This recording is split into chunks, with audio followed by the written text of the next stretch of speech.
My top 5 baby sleeping tips are if you get your baby into a bedtime routine as soon as possible. So when you bring your baby home from the hospital, it means that actually if you're doing a very, very simple routine, it doesn't have to be all intricate and everything. It just can be very, very simple. Take your baby upstairs, do a top and tail or a bath time. You don't have to bath every day.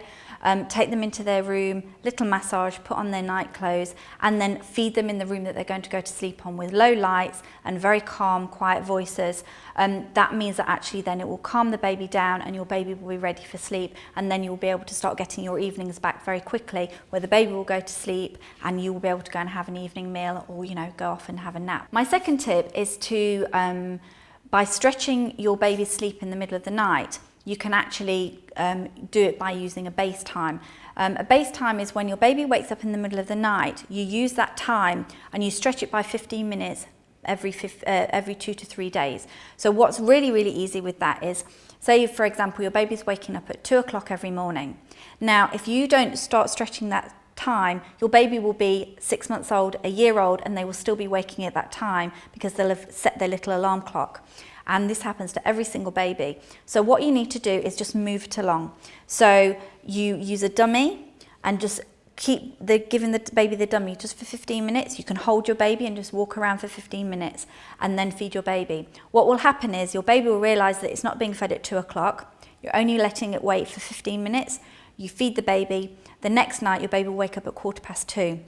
It will have huge gaps as well, so it might be 3 o'clock one morning. But it actually means that you're moving your baby along to 7 a.m. And then not having a feed in the night. And that's how you move the feed along in the night time and actually get a good full night's sleep. And you can just do that usually from about 2 to 3 weeks old. You can start stretching the feeds so that they sleep until 7. My other tip is to do a dream feed.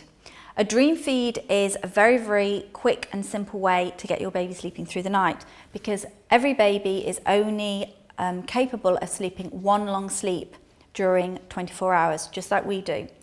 So what you need to do is reset your baby's clock. So if you put your baby down for sleeping at 7 o'clock at night, you need to rouse your baby from that deep sleep, because if you don't, they will wake up about 1 or 2 in the morning, and then it will be party time in the cot, because they will only actually nap until 7 a.m. and then that's when you're absolutely exhausted.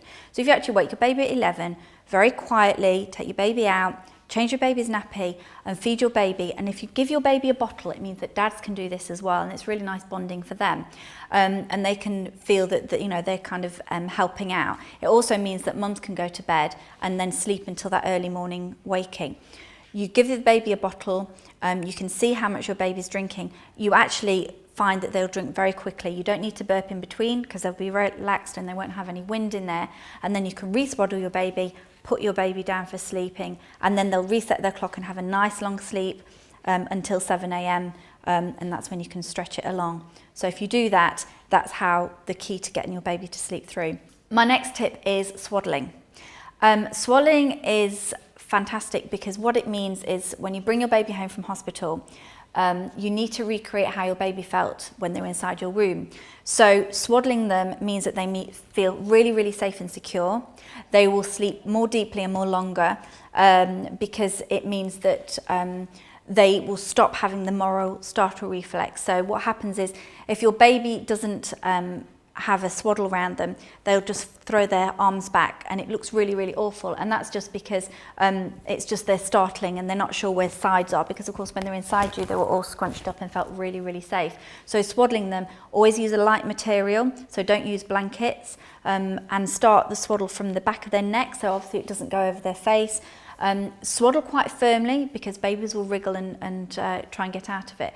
And actually babies will sleep so much more deeply with doing the swaddling, and you can do that for the daytime and the nighttime.